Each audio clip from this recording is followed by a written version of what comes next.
Friends, இன்றைக்கி நம்ம பார்க்க போகிறது புளியோதரை எப்படி செய்யலாம் அப்படின்னு. நம்ம சாப்பாட்டில் ரொம்ப முக்கியமானது புளியோதரை. புளியோதரை ரொம்ப முக்கியம், ரொம்ப டேஸ்ட்டாக இருக்கும். மார்னிங் டைமில் அர்ஜென்ட்டுக்கு செஞ்சுக்கலாம், லஞ்சு கூட செஞ்சுக்கலாம், நைட்டு கூட சாப்பிட்டுக்கலாம், எப்போ வேணாலும் சாப்பிட்லாம். சட்டியில் அதுக்கு என்ன பண்ணலான்னா, எப்போதும் போல் கேஸு சட்டி, ஆயில் ஊற்றுங்க. போதுமான அளவு, எப்போதும் போல் செய்கிறது தான், தேவையான அளவு ஆயில் ஊற்றிக்கோங்க.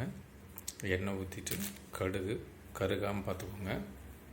கடுகு நல்லா பறிகிற மாதிரி பார்த்துக்கோங்க. கடுகு பொரிஞ்ச உடனே எப்போதும் போல் வெங்காயம், கருவேப்பிலை, பச்சை மிளகா, இஞ்சி துண்டு எல்லாம் போட்டு வதக்குங்க. நல்லா வதக்கிட்டு இதில் பச்சை மிளகா ஒரு 2 போட்டிங்கன்னா போதும். அதிகமாக சாப்பாடு போடும்போது ஒரு 2 சேர்த்து போட்டுக்கலாம். வெங்காயமெல்லாம் போட்டுக்கோங்க. அதுக்கு முன்னாடி சாப்பாடு முக்கியமாக சாப்பாடு ஆக்கி வச்சிடணும். ஒரு சட்டியில் ரெடியாக இருக்கணும். வெங்காயமெல்லாம் போட்டு இஞ்சி எல்லாம் போடுங்க.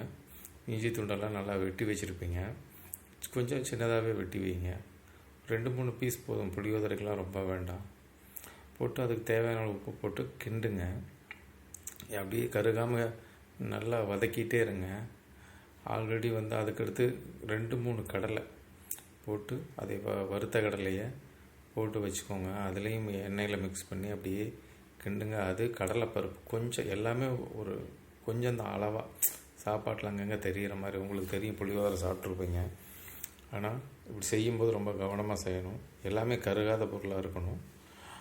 வச்சுட்டு நீங்கள் மிக்ஸ் பண்ணிவிட்டு ஆல்ரெடி புளியை கரைச்சி வச்சுருப்பீங்க. தண்ணி புளி அது உள்ளதே வர வேண்டாம், புளி தண்ணி மட்டும் ஆல்ரெடி நல்லா கரைச்சி வச்சுருப்பீங்களா, தேவையான அளவு புளி.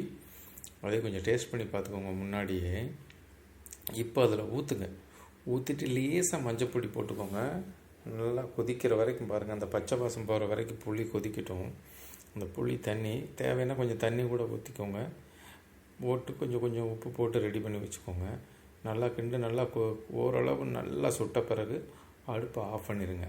அடுப்பை ஆஃப் பண்ண பிறகு சட்டியில் உள்ள சோறு எடுத்து ஆஃப் பண்ணி அதை ஆறின பிறகு, புளியோதரை தண்ணி ஆறின பிறகு வெறும் சோறு எடுத்து, வெந்த சோறு சாப்பாடு ஆல்ரெடி சட்டியில் வச்சுருப்பீங்க, போட்டு கிண்டிட்டு லாஸ்ட்டில் லேசாக கொத்தமல்லியும் துருவின தேங்காயும் அது மேலே லேசாக தூவுங்க. தூவிட்டு சட்டியை போட்டு கொஞ்சம் மூடி வச்சுருங்க. ஒரு 5 நிமிஷம், ஒரு 2 நிமிஷம்.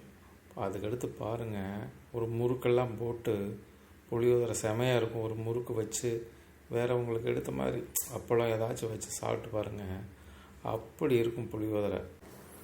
முறுக்கு தான் இல்லை, உங்களுக்கு என்ன ஸ்நாக்ஸ் பிடிச்சிருந்தாலும் சரி, நல்லா வச்சு சாப்பிட்டாங்கன்னா இன்னும் ரொம்ப நல்லா டேஸ்ட்டாக இருக்கும்.